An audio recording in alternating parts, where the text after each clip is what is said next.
I trusted my daughter with every penny of my retirement. She drained $2.5 million, even tried to take my $650,000 home. The child I raised with love turned my trust into her weapon. But the moment I found proof, I stopped being the victim. This was just the beginning of a fight she never saw coming. Before we continue, please subscribe to the channel and tell us where you're listening from in the comments. I sat alone in my old house, the walls carrying the weight of nearly 7 decades of living. The afternoon sun slipped through the curtains, turning the dust in the air into faint golden trails. My wife Margaret used to say this time of day made the house glow, as if it remembered every laugh, every whispered secret, every moment we had built together. Now, with her gone, it felt more like the house was staring back at me, silently asking how everything had gone so wrong. I closed my eyes and found myself drifting into memories that should have brought comfort, but instead cut like glass. I thought about my daughter Kate, my only child, the one I had poured my life into. I remembered writing that first tuition check for her college. $60,000, money I had saved slowly, carefully, putting away part of every paycheck, skipping vacations, driving an old pickup for 10 years longer than I should have. I could still see the look on her face when we unloaded her things into the dorm room. She hugged me and said, "Dad, you've given me the world." At that moment, I believed her. Then the wedding. Margaret and I had argued about the cost, but in the end we agreed. It was our duty to give Kate the best start. $75,000 vanished into one day. Flowers, a ballroom, a white dress that looked like it had been woven out of light. I stood there that evening, watching her dance under the chandelier, and I thought, this is worth every penny.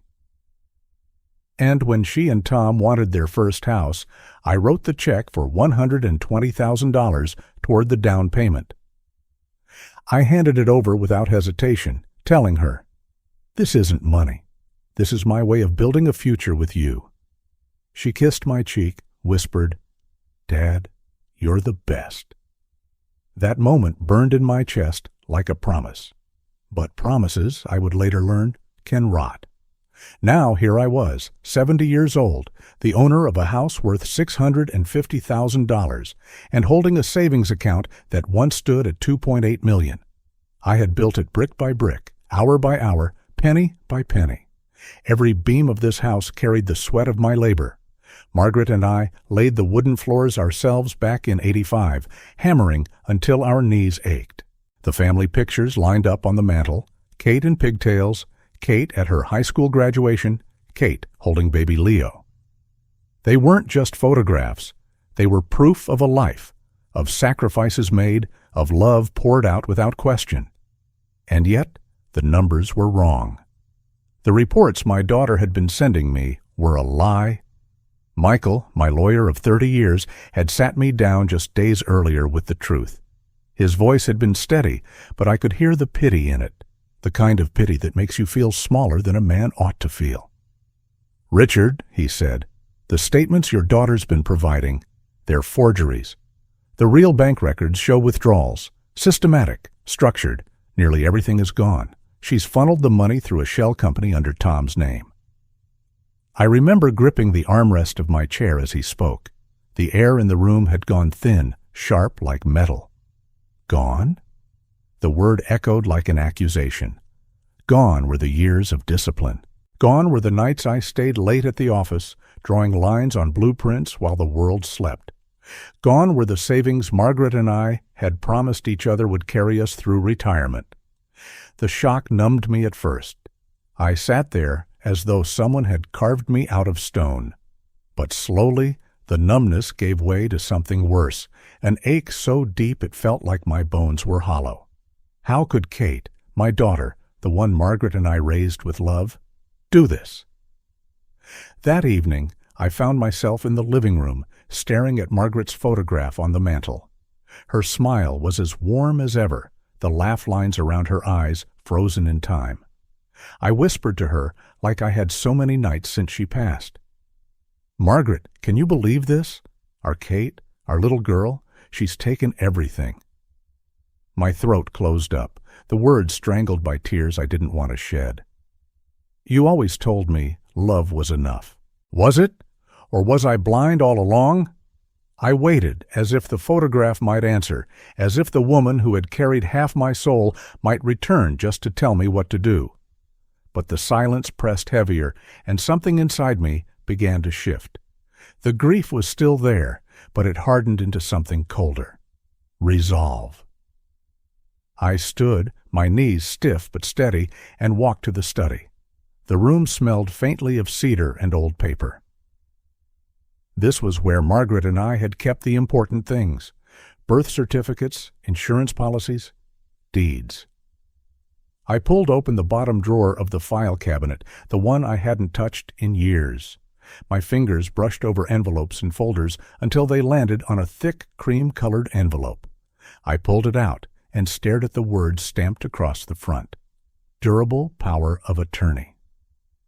I remembered that day at the hospital, Margaret weak and fading, whispering that I should sign it so Kate could help manage things if I couldn't. My hands shook as I traced the letters. That piece of paper, given in trust, had become the weapon Kate used to strip me bare. What was meant to protect me had become the tool of my undoing. For a moment, I nearly crumpled, nearly surrendered to the cruelty of it. But then a thought struck me like lightning.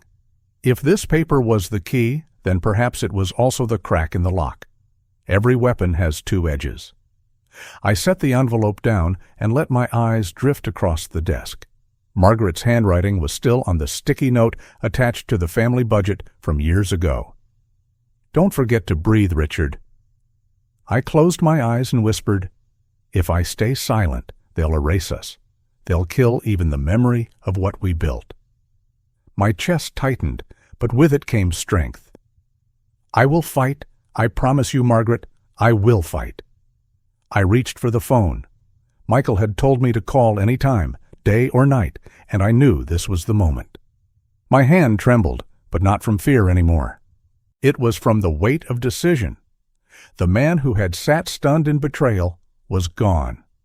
The man lifting the receiver now was something else. Older, scarred, but no longer powerless.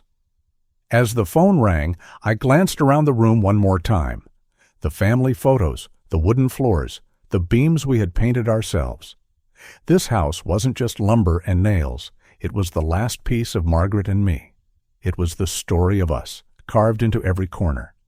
And I wasn't about to let my own daughter write the ending in ink made of lies. When Michael's voice came through, calm and steady, I felt the course of my life bend. "Richard," he said, "are you ready to do this?" I looked at the envelope on the desk, then at Margaret's picture, and I whispered into the receiver, "If I stay quiet, they'll bury me alive. It's time, Michael.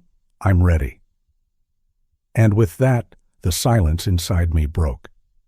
If you're still watching and find this story interesting, please comment one below to let me know you're here with me. I woke before the sun and drove to Michael's office while the streets were still empty and the world felt honest. The building sat on a corner I had passed 1,000 times without noticing. Today, I noticed everything. The glass door was cold in my hand. The elevator hummed like a distant hive. When I stepped into the conference room, Michael already had a pot of coffee going and a stack of folders as tall as a brick. Beside him sat a young woman with clear, steady eyes. He introduced her as Chloe, a forensic accountant. She had a laptop open, and the screen glowed with numbers and lines I didn't yet understand. I sat down, folded my hands to stop the shaking, and told myself to breathe in, breathe out, as Margaret once wrote on a sticky note and left on our budget binder. Michael started slowly, as if guiding me over a narrow bridge. He said Chloe had pulled the original statements from my brokerage and bank, direct from the institutions, not the PDFs sent by my daughter. He said the account showed withdrawals that followed a pattern, small amounts at first, then larger, then structured transfers that skipped across 3 accounts and ended in a limited liability company with a pretty name and no real business. On the wall screen, Chloe showed me arrows that marched like ants from my retirement account to a checking account in my name, then out again to Horizon Ridge Partners, LLC, a shell company registered in another state. She explained how shell companies look legitimate on the surface. She pointed to timestamps that matched the days I remembered Kate telling me, "Dad, I moved some money for your property tax," or "Dad, we rebalanced your portfolio." Her voice was calm. She did not look away when I wiped my eyes with my sleeve. I asked how much was left because a man needs one number to hold in his hand. Chloe said the remaining liquid balance across all accounts was roughly $200,000. She said if we acted quickly, we could try to freeze that amount while we followed the rest. Michael nodded and slid a paper across the table. He said this was a draft of an emergency letter to the banks, instructing them to restrict withdrawals pending a fraud review. He said I needed to sign and then call the bank myself from this room, so it was recorded that the request came from me. My throat tightened, but my hand did not. I signed. The pen left a groove on the page. We called the bank together. I stated my full name, my date of birth, all the little pieces that prove a person is still a person in a system of boxes and screens.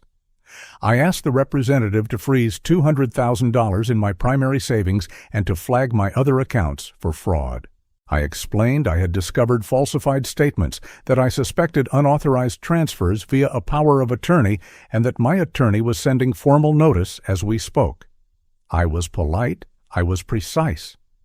The words tasted like copper, but I said them anyway. The representative put me on hold. Soft piano played in my ear. I thought about Margaret's hands on our kitchen table, the way she would line up the coupons before we shopped, laughing when the cashier read the total. The representative came back and confirmed a temporary freeze for 72 hours while the fraud department reviewed. 72 hours, a heartbeat, and a lifetime. When the call ended, Michael leaned forward and spoke in the careful tone he uses when a plan has more than one step. He said we needed leverage. He said a thief who believes she still controls the board will make mistakes. He said we would plant information. The seed would be simple. I would confide in an old friend, someone who loved to talk, that I was thinking of selling my house and moving to Arizona. He smiled without humor and said, "People believe what fits their hunger." If Kate had been siphoning money to prop up a failing investment, if she was counting on my house as the last prize, the rumor would yank on the right wire. She would rush to protect her payday. She would show her hand. I nodded and pictured the backyard where Margaret planted roses, the fence Leo helped me paint one summer. I would not sell that house, but I would say I might. Chloe closed her laptop and handed me a printed diagram, the kind with arrows and dates that engineers like me understand. She walked me through each transfer. She showed me the days that matched Kate's emails. She pointed to a payment to an auto dealer that lined up with the month Tom, my son-in-law, arrived in a new Porsche, laughing as if a new car was a joke grown men tell. By the time she finished, the air felt clearer. Pain was still there, but numbers have a way of turning pain into motion. I told them I understood. I told them we were building a bridge from here to free ground. Michael smiled at that and said he would draft the subpoenas for bank records and registration details for Horizon Ridge Partners. He said he would also search for any ties to a resort project in Mexico. I stood, shook both their hands, and promised to keep my voice steady, no matter who called me that night. Driving home, I practiced the part I would have to play. I rehearsed the pauses. I practiced losing my train of thought. I practiced calling Kate sweetheart. The act made me feel dirty, but a father sometimes has to step into the mud to pull his family out. The house was quiet when I walked in. The kitchen smelled like old coffee and lemon oil from the cutting board Margaret loved. I poured a glass of water and stared at the list of emergency contacts stuck to the fridge. Kate's number was first, written in her round, cheerful hand. I dialed and waited. When she picked up, her voice was bright, a little too bright. I told her I'd received some mail from the insurance company, and the language confused me. I asked if she could swing by later and explain it. I made my voice thin, as if I were a man fading at the edges.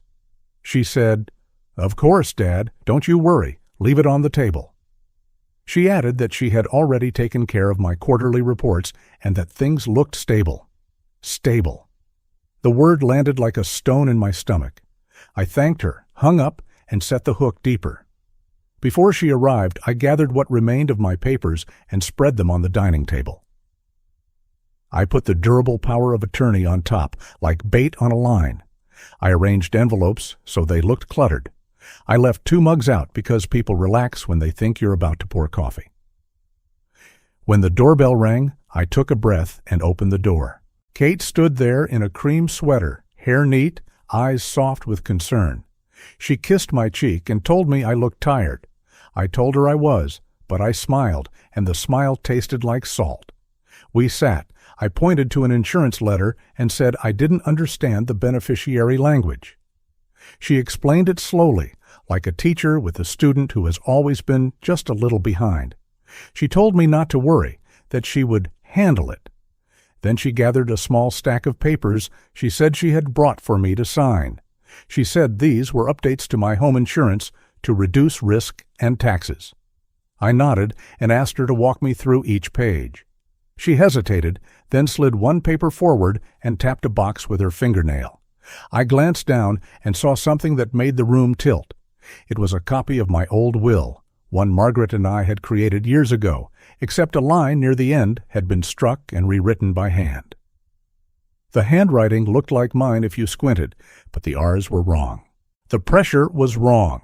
The date had been squeezed between lines.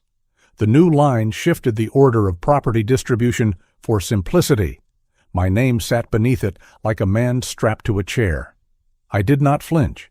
I lifted my glasses, laid them back down, and said I'd need to read it later when my eyes weren't so tired. I thanked her for helping me, told her I was grateful, and asked if she wanted tea. While the kettle warmed, I stared at the white tile above the stove and counted backward from 50. The whistle brought me back. We drank tea and talked about Leo's soccer game. She said he had scored 2 goals. I pictured his face and felt a pang so sharp it almost buckled me. When she left, she squeezed my shoulder and told me again not to worry. I closed the door gently and stood there for a long moment, my forehead against the wood. Then I carried the papers to my desk and slid the altered will into a folder I locked with an old brass key. I took out my phone, typed a note to Michael that we needed a handwriting expert, and ended with one word: urgent. The next morning, I went to the bank in person. The lobby was all marble and quiet, the kind of quiet that pretends nothing bad ever happens under bright lights. I asked to speak with the branch manager, and when she arrived, I explained that I had called the day before and that I wanted written confirmation of the 72-hour freeze on $200,000. She asked for my ID, made a copy, and printed a letter for me to sign. I signed. I asked for a stamped copy. She obliged. I put it in a manila envelope and wrote the date in the top corner. Then I called Michael from the parking lot and told him I had the letter in my hand. He said, "Good," he said, to keep it safe. He said he was filing the subpoenas that afternoon. Back home, I stood in the hallway where Margaret's photos hung. I told her under my breath that the first wall was up, that I had a small piece of ground that was mine again. The house smelled like dust and sunshine. The floors creaked in that way that tells you a place is alive. The phone buzzed. It was Kate. She said she wanted to stop by again and bring a cleaner copy of the insurance packet. I said yes and asked if she could help me find my wallet, which I had lost somewhere between her house and mine. I heard her laugh and say she would check her car. She did not sound worried. She sounded satisfied. She sounded like a person sure of her position. That evening I drove to Kate's neighborhood. The gates opened when I pulled up, silent and smooth. The house was all glass and white stone, staged like a magazine page. The smell inside was lilies and something expensive. Tom greeted me like a host greeting a donor. His sweater looked soft enough to sleep on. He clapped my shoulder and told me he had been considering trading the Porsche for the new model because the dealership had incentives. I nodded and tried to look impressed. He poured me sparkling water. I saw the bottle and knew how much it cost because I had once checked a receipt to see what made water worth more than coffee. Dinner was salmon with a crust the color of pennies. The conversation floated on the surface: travel plans, new clients, a fundraiser. Tom spoke about a hotel project in Mexico and said the delays were annoying. He said investors needed confidence. Kate smiled and said they had everything under control. I watched their faces and realized their smiles were the kind you put on when a camera is pointed your way. After dinner, when plates were cleared and the room felt like a stage that had just shifted to Act 2, Kate stood and opened a drawer in a white cabinet. She pulled out a leather folder. She said she had cleaned up the home insurance forms and highlighted where I could sign to keep things simple. She added, almost as an aside, that she had streamlined an old estate document. Her tone was light. My heart was not. I took the folder and pretended to squint in the soft light. The page she had streamlined included a handwritten note near the beneficiary section for the house contents. The lettering bent the wrong way on the G's. The T's were crossed too high. I felt my throat close and then reopen, slow and steady. I told her I was grateful that I'd sign after I read everything in the morning. I placed the folder in my bag as if I were putting away a church bulletin. She kissed my cheek again, and the touch landed like a stamp on wet clay. On the drive home, the city lights looked like embers in a field of dark. I rolled down the window for a moment and let the cold air wake me up. When I walked through my front door, I didn't turn on the overhead light. I sat at the dining table with a single lamp on and spread the documents out like a map. I took pictures of each page with my phone and saved them to a folder I named with the date. I wrote down the differences between the older version of the will and this one. I circled the streamlined parts and wrote in the margin, "Ask Robert Whitman?" I didn't know which expert Michael would use, but giving the fear a name helped me think. I slid everything back into the leather folder, put that inside a brown envelope, and stored it in a metal box under the sink, behind old paint cans. Then I opened the window and breathed the night air until my chest stopped hurting. The next day I played the role I had rehearsed. I called Kate and told her with a small laugh that these forms were getting harder for me to follow. I asked if she would mind helping me contact the insurance company just to make sure we aren't missing anything. She sounded delighted, like a student being praised. She said she would make some calls and draft an email for me to send from my account. I thanked her, said I didn't know what I'd do without her, and hung up. I whispered, for my ears alone, that I knew exactly what I would do without her. I would sleep. That afternoon, I met Michael again. We sat in a small room this time, not the big conference room.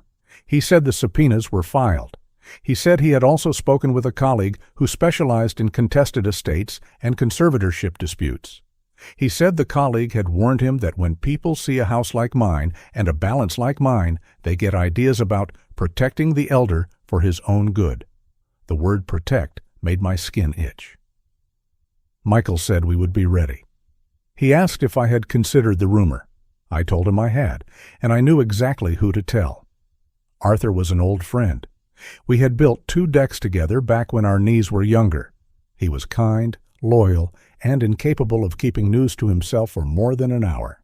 We met at a diner that smelled like coffee and cinnamon. We sat in a booth by the window, the kind with vinyl seats that remember the shape of your back. I ordered a slice of pie I didn't want because pie makes people talk. I told Arthur I was tired of mowing the lawn and climbing the stairs. I told him I was thinking of selling the house and moving to Arizona, to one of those places with a pool and someone who checks on you in the evening. I said I might call a realtor next week. Then I took a forkful of pie and said nothing. I watched the words hit him like a wave. He promised he wouldn't say a thing. He meant it when he said it. But I knew how this would travel. It would ride in his pocket to the barber, to the golf course, to the phone call after dinner. It would arrive at Kate's door wrapped like a gift. When I paid the bill, Arthur hugged me and said he'd help me pack if it came to that. I thanked him. I drove home through streets that felt suddenly like a chessboard. The pieces were moving, some by my hand, some by their habits. I parked, went inside, and stood in the hallway beneath the picture of Margaret holding a bouquet from our yard. I told her what I had done. I told her I felt like a man walking into dark water, but that I knew how to swim. I told her to watch over me if she could. The floor creaked in answer, and that was enough. Around dinner time, my phone lit up with Kate's name. I let it ring once, twice, 3 times, then answered. Her voice was sweet but tight. She said she had heard I was thinking of selling the house, that Arthur had mentioned Arizona, and that she was worried I might be making a rash decision. I let my voice float, easy and thin. I said it was just a thought, that the stairs felt taller lately, that sunshine sounded good on old bones. She told me the market wasn't right, that I should wait, that we should talk, that she would help me manage the burdens so I could stay. She used that word again. I told her we could talk tomorrow. I said I was tired.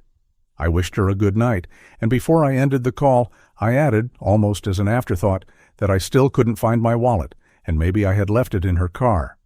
She said she'd check. She told me not to worry. She told me to sleep. After the call, I stood by the window and watched the sky turn the color of old denim. I felt something new take root inside me. It wasn't anger anymore. It wasn't even sadness. It was a steady kind of certainty.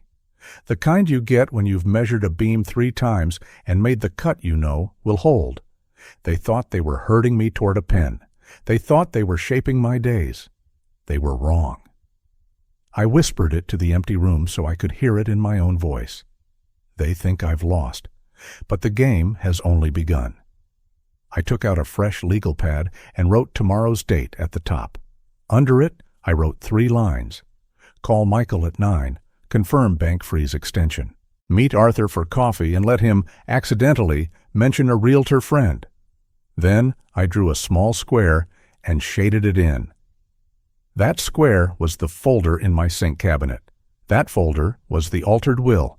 That square would change everything if it had to. I put the pad on the table by the door so I would see it in the morning. I turned off the light, and the house settled around me like a hand on my shoulder. Before bed, I walked out to the porch. The night smelled like wet dirt and pine.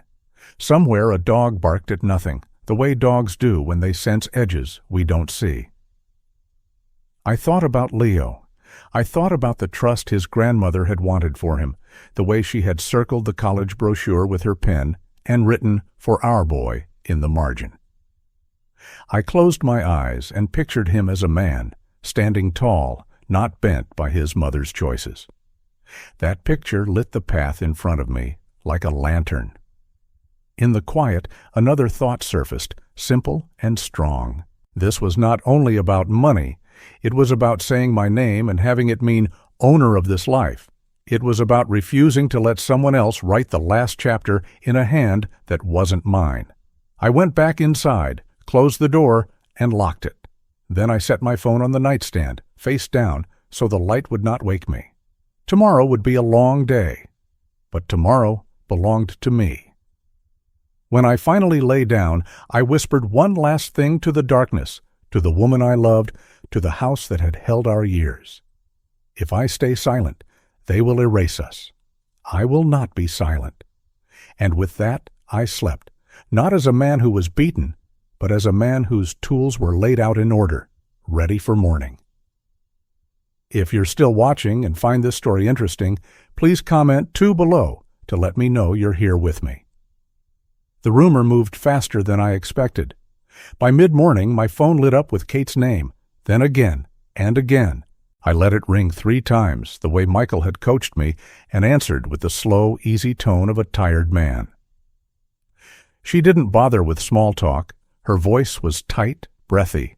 She said she'd heard from Arthur that I was thinking about selling the house and moving to Arizona. And could that possibly be true? I told her it was only a thought. I told her the stairs felt taller these days. I told her clean desert air sounded good. She launched into a soft plea that grew sharper by the sentence. She said the market was unstable, that selling now would be wasteful, that the house was full of memories, and that I should not call a realtor without talking to her first. She said she could handle everything, that she had handled everything, that I didn't need to worry. I said I appreciated that. I said I would not do anything rash. I let the silence lengthen. Then I said I needed to rest. She told me she would stop by later, that we would make a plan, and that I was not alone. We ended the call. I stood in the hallway under Margaret's picture and listened to the old house breathe. She arrived before dinner with a paper bag of groceries and a smile that looked careful. She insisted on cooking. I let her because it made the next part easier. We ate at the small kitchen table we bought the year Kate turned 8. The varnish was worn thin where Margaret used to drum her fingers when she thought. I waited until we were almost done, until the room felt warm and ordinary. Then I set my fork down and said the thing Michael and I had rehearsed. I said, "Honey, I've been thinking. If I sell the house, I won't be a burden to anyone. No repairs, no steps, no worry." The words hung in the steam from the pot on the stove. Kate's smile vanished like a light turned off. She set her wine glass down too hard, and red wine jumped and ran along the grain. She didn't notice. She said, with a sharpness that didn't belong to a daughter, "If you sell, the Mexico project will collapse." There it was. No mention of my comfort, no mention of my safety. Only the project, only their money. I let my face cloud over the way a man's face does when he doesn't understand what he just heard. I asked her to repeat herself. She closed her eyes and tried to gather the words back, but they were already in the room.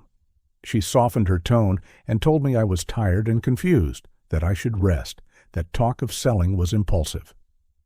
I nodded and stared at the wine stain creeping along the wood like a red line on a map. I told her I would sleep on it. She took the dishes to the sink. Her hands shook. I filed that away like a number.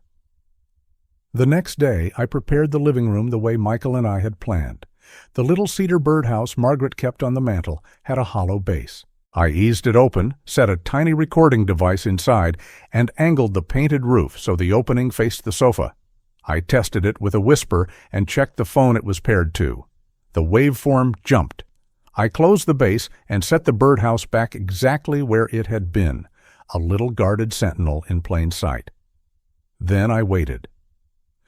Late afternoon, Kate and Andrew came through the front door at the same time, like they'd practiced in the garage. Andrew carried a leather folder, the kind that makes people feel important. Kate carried her performance. She sat close, touched my arm, and told me I looked pale. She said she had spoken to an advisor who prepared some projections for me, and she was sure we could design a plan that would let me keep the house and live stress-free. She slid glossy pages across the coffee table. I glanced down. The charts looked real enough from a distance. On the wall behind them, the birdhouse stared. I thanked her for the work and asked if she could walk me through it slowly. She did. The numbers swam and lined up and swam again. Andrew chimed in with confident little phrases about market cycles and timing. When he saw me nod, he relaxed. He thought the hook had set. I stood and rubbed the back of my neck and said I ought to make tea because my head was spinning. I shuffled toward the kitchen with the pace of a man at the end of a long day. When the kettle began its soft chatter, I stopped just out of sight. The living room settled. Chairs sighed. Paper whispered. Then Andrew spoke in a voice he thought was safe. "We cannot let him call a realtor," he said. "If he lists, the inquiries alone will kick everything loose," Kate answered in a smaller, colder voice than I had ever heard from her. "He won't list. He's not thinking clearly. We'll get a conservatorship. Dr. Miller already hinted at concerns. With full control, we can move what's left and hold the house until the project stabilizes." The word conservatorship landed like a nail. The kettle whistled. I let it sing a second longer than necessary and then lifted it from the flame. When I returned with the tray, their faces were bright again, polished. I thanked them for caring. I told them their charts were impressive. I said I would consider every page. I signed nothing. When they stood to leave, Kate wrapped her arms around me the way people do when they want to press an answer out of you. "You trust me, right, Dad?" she asked my shoulder. I said, "Of course." It was true in a way.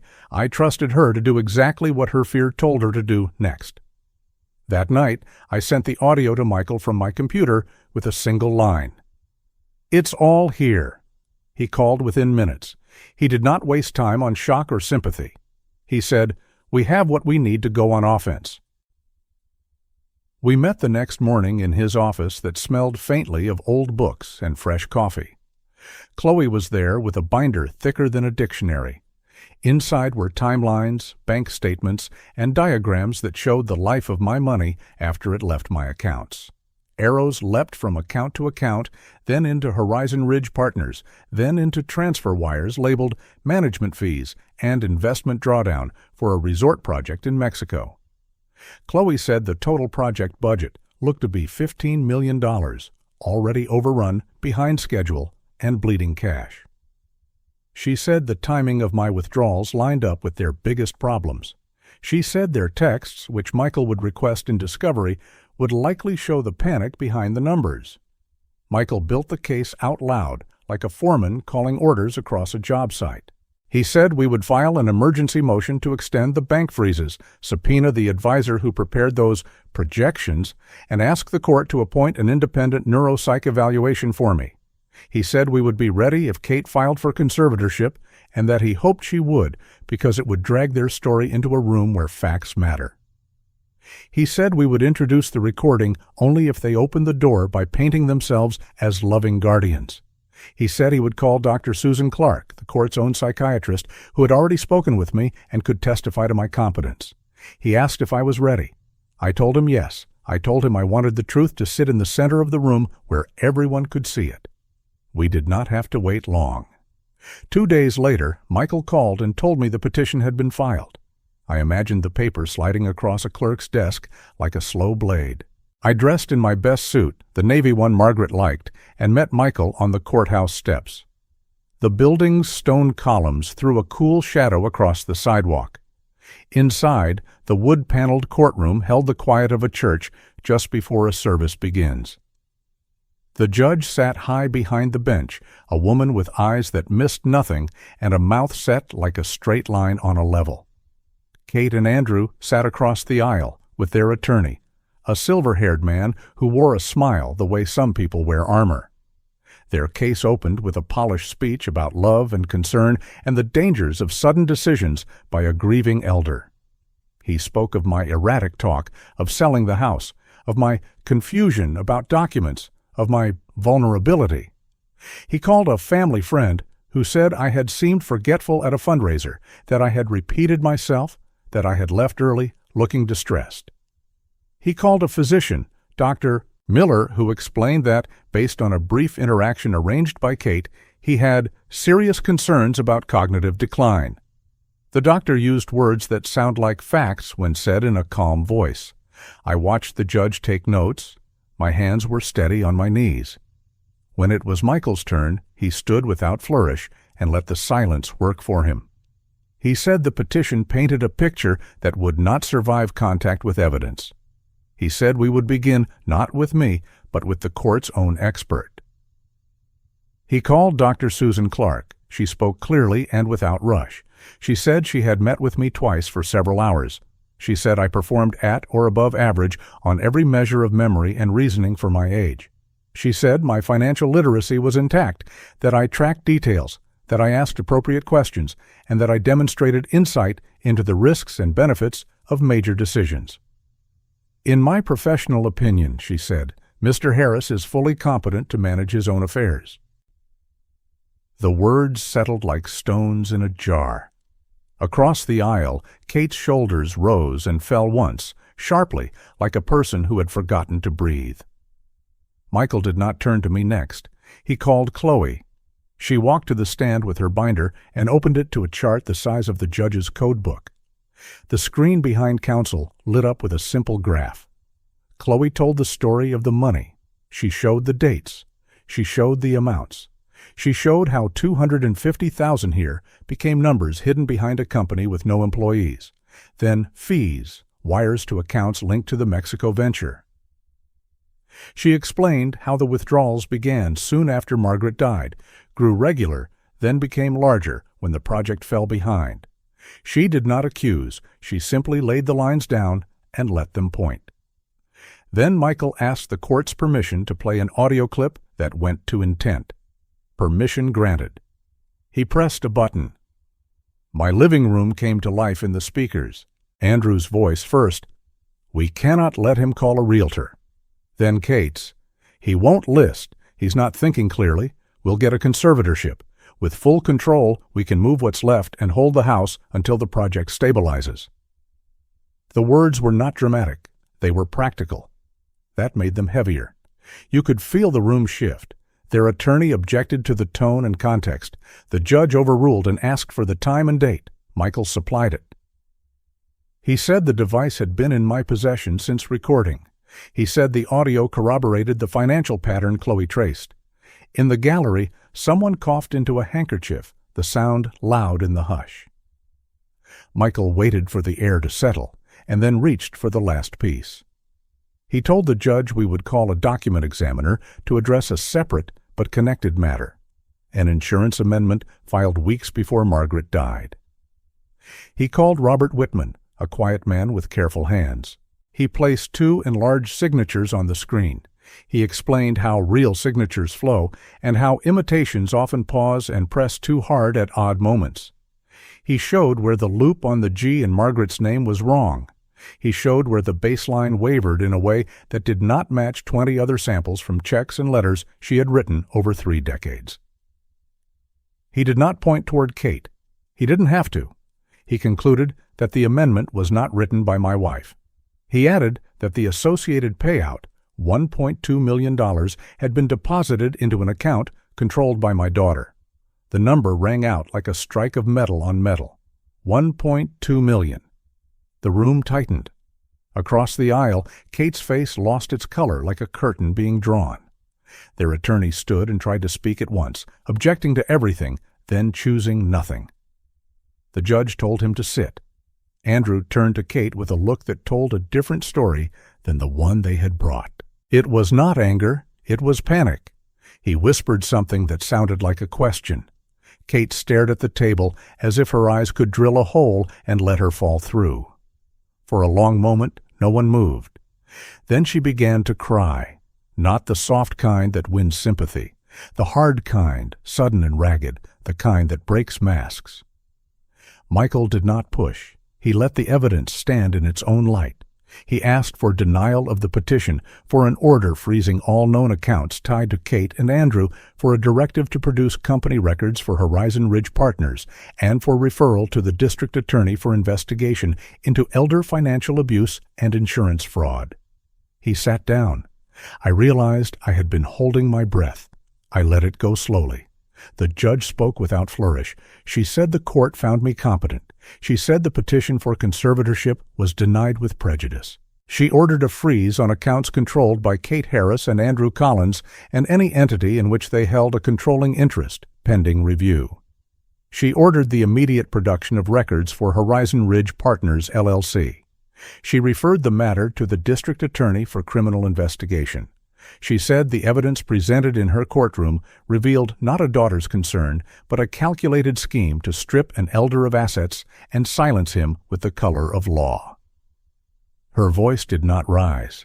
It did not need to. Each sentence landed like a gavel. When it was over, the noise of people standing sounded like surf. I looked down at my hands and saw they were steady. Michael put a hand on my shoulder. He did not say, "Congratulations." He said, "This is the beginning of the end of it." I nodded. I thought of Margaret's sticky note on our old budget binder. "Don't forget to breathe, Richard." I breathed. In the hallway outside, Kate and Andrew stood at the far end near a window. Their attorney spoke fast and low, a man trying to fix a broken story with new words. Kate looked smaller than I remembered. She glanced up and saw me. For a second, I thought she might walk over and say something, anything, an apology, a curse. But she turned away and pressed her forehead to the glass. Andrew stared at the floor as if it could explain how a plan that felt so airtight in a kitchen could fail in a room with the flag on the wall. I walked down the steps into the bright afternoon and felt the light on my face. The wind off the river smelled faintly like rain. I called Michael from the sidewalk and asked him to send me copies of every order. I wanted them in my hands. I wanted to feel the weight of paper that said I still owned my own life. He said he would. He said he would also file to secure my house with a notice that no lien or sale could be placed without my signature and court approval. He said he would coordinate with Chloe to begin the process of tracing and clawing back what could be clawed back. I said they thought I was weak. Today, they saw the cost of that mistake. Back home, I set the court papers on the dining table and ran my fingers along the seal. I walked to the mantel and stood with Margaret's picture. "We did it," I told her. "Not all of it, but enough for today." I could almost hear her laugh, the one that starts in the eyes. The house felt different, not bigger, not smaller, just mine again. I sat in my old chair and listened to the quiet, not the haunted quiet I had known in the first weeks after she died. A clean, quiet room, like a room after company leaves, and you can finally take your shoes off. That night, the phone buzzed with messages from numbers I didn't know. Reporters. A man who said he could make this go away. A woman who promised to restore my online reputation. I turned the phone face down and let it buzz until it stopped. I made tea and walked through the rooms slowly, touching the backs of chairs, the picture frames, the spines of books. In the second bedroom, I paused and looked at the box where Margaret kept Ethan's drawings. A rocket ship, a house with a big sun, a stick figure family with too many fingers. I thought about the trust Margaret had wanted for him. I thought about the $1.2 million that had gone where it should never have gone. I felt anger, and then I felt something steadier take its place. Duty, the kind that keeps you at the job until the last bolt is tightened. Before bed, I wrote a short note by hand. It was addressed to Ethan, not to be opened until he turned 18. I told him his grandmother loved him. I told him his grandfather had fought to protect the gift she meant for him. I told him that money can buy many things, but not the right to take someone's name. I sealed the note and put it in the metal box with the folder and the photographs. I turned the key and slipped it onto the ring I carry in my pocket. It felt heavier than yesterday. It felt right. Tomorrow will be paperwork, meetings, calls. Bank officers are reading scripts while I read between the lines. There will be a long road still, and I know it. But the road points forward. The plan that began with a rumor and a birdhouse has reached a courtroom and found its voice. I am not the man they thought I was. I am older than I was yesterday. I am also stronger. If you have ever been treated like you don't matter, you know this ache. Being dismissed, being talked over, being written out of your own life, it cuts. If you believe every person deserves justice and to be seen, type the word justice in the comments. Then watch what I do next. If you're still watching and find this story interesting, please comment 3 below to let me know you're here with me. The courthouse papers were still warm from the clerk's stamp when I held them in my hand. The embossed seal caught the light like a badge of freedom. After months of fear and silence, I now had proof that the house, our house, remained mine. $650,000 of brick, wood, and memory was safe. Michael sat across from me, calm as ever, as we signed the last of the documents, transferring the remainder of my accounts into a trust for Ethan. My grandson would one day inherit what Margaret and I had built, untouched by lies. Watching my signature dry on that paper, I felt like I was signing my name back onto my own life. For years, Kate had been the executor of my trust in every sense. I let her handle statements. I let her move numbers on screens. I never thought she would move the foundation under my feet. Now the foundation was back where it belonged, in my hands. I walked out of Michael's office that day with a folder so thin it seemed impossible that it carried so much weight. The air smelled cleaner. Even the hum of traffic on Main Street felt like a kind of applause. When I reached my car, I whispered to Margaret's photograph tucked in my wallet, "We did it. We kept it safe for him." Meanwhile, the world closed in on Kate and Andrew. Investigators from the district attorney's office began digging into Horizon Ridge Partners. Subpoenas flew like arrows. Their friends, people who once gushed at charity galas, now crossed the street. I heard from Michael that creditors circled, sniffing for repayment on loans tied to that failing Mexico resort. The Porsche was gone. The bright glass house had a for sale sign planted like a scar. Their names appeared in the local paper, not beside charity dinners, but under words like fraud and abuse of trust. They sent letters, 3 in all, each more desperate than the last. The first was a polished apology, the kind an attorney writes. The second was longer, handwritten, full of phrases like mistakes were made and family should forgive. Chat de. The third was almost frantic, with smudged ink, begging me not to destroy the family name. I read each one. I folded each one, and I placed them in a drawer I never opened again. An apology cannot buy back truth.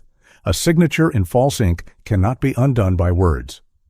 I told myself out loud one night as I sat by the lamp, "Sorry does not erase betrayal." Saying it steadied me. I made a choice then. I sold nothing of Margaret's. I moved only myself. I bought a small apartment for $200,000, a place just big enough for one man and his books, looking out on a quiet park. The first morning I woke there, I opened the window and let the air roll in, cool and full of cut grass. I watched children run with kites, and for the first time in months, I smiled without forcing it. No shadows of schemes clung to the walls. The rooms smelled of new paint and promise. Freedom, I realized, doesn't have to echo.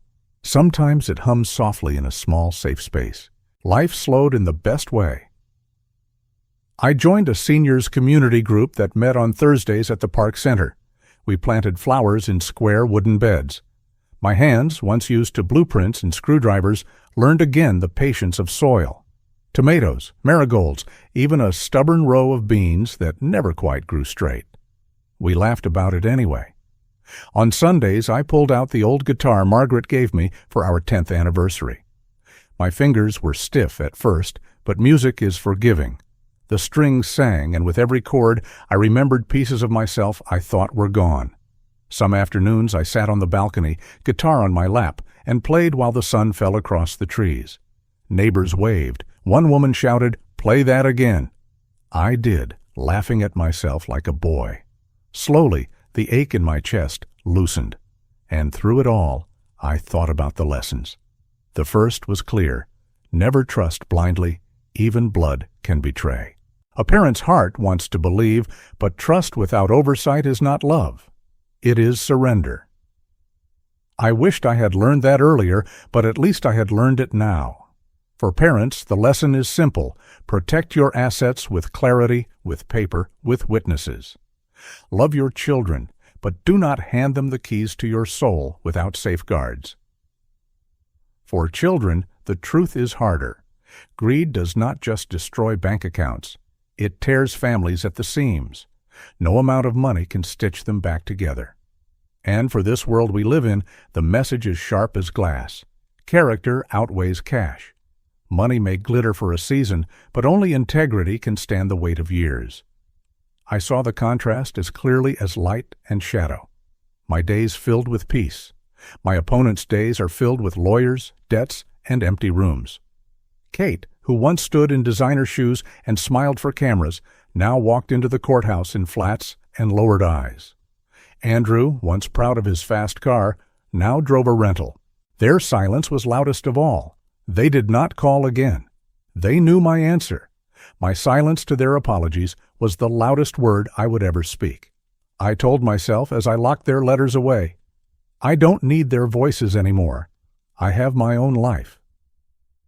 The strangest gift of all was freedom from fear. I no longer check locks twice at night. I no longer read statements with dread. Instead, I read books again, thick ones, with pages that smelled of libraries. I met friends for coffee, and we talked not of money, but of fishing, of grandkids, of songs we half remembered. Some mornings I simply sat by the park window with tea and let the world pass in peace. That was victory, not in courtrooms or headlines, but in the stillness of knowing no one could steal my name again. One evening, as the light softened across the park, I whispered into the quiet, "I don't need their apology. I have my own life." The words didn't feel bitter. They felt final, like setting a stone in place on a grave. The betrayal was buried. The lesson remained. Lifey was mine. And in that moment, I felt Margaret near, not in sorrow, but in approval, as if she was telling me I had finally chosen the better road. There is still more to tell. New beginnings often hide behind endings. A flyer came in the mail that week, inviting residents to join a community charity for children's literacy. I tucked it on my table. I thought maybe, just maybe, I would join. Maybe the next chapter is not only about surviving betrayal, but about giving something back. Perhaps that is what Margaret would want.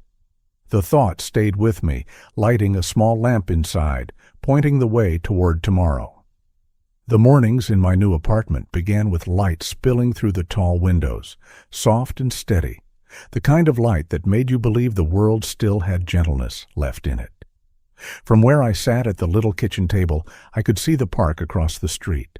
Children chased each other between swings, neighbors walked their dogs, and the trees carried the sound of wind like an old hymn. This was my peace now. A $200,000 apartment, modest but mine, every wall free from the shadows of betrayal. Each morning I laced my shoes, walked the paths of the park, and nodded to the faces I saw again and again. Slowly, they became familiar. Slowly, I remembered what it meant to belong without fear. I joined a group at the community center, a handful of men and women my age who planted flowers in wooden beds and shared stories as they dug.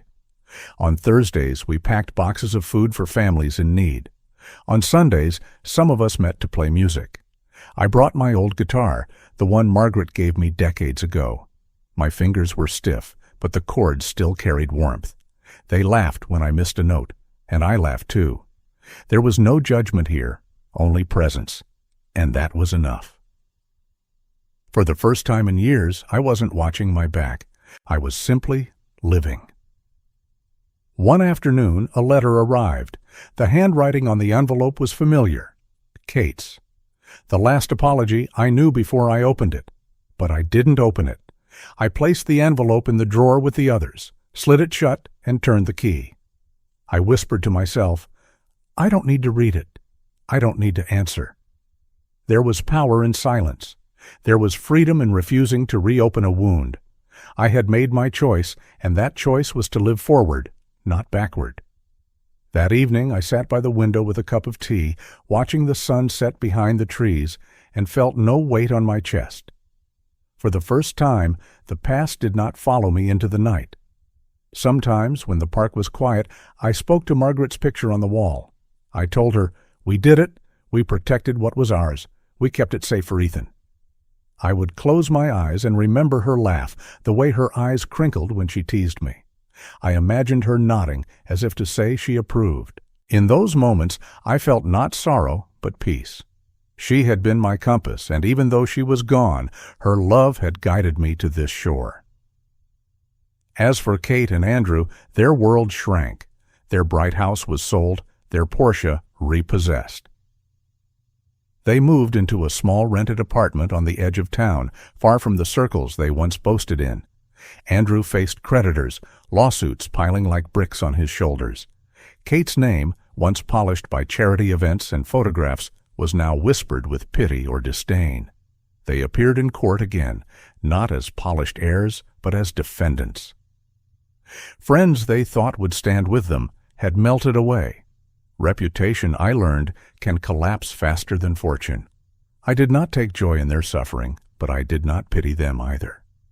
Choices have weight, and theirs had found them at last. The contrast between their downfall and my peace was stark. While they fought shadows of debt and disgrace, I found freedom in small things.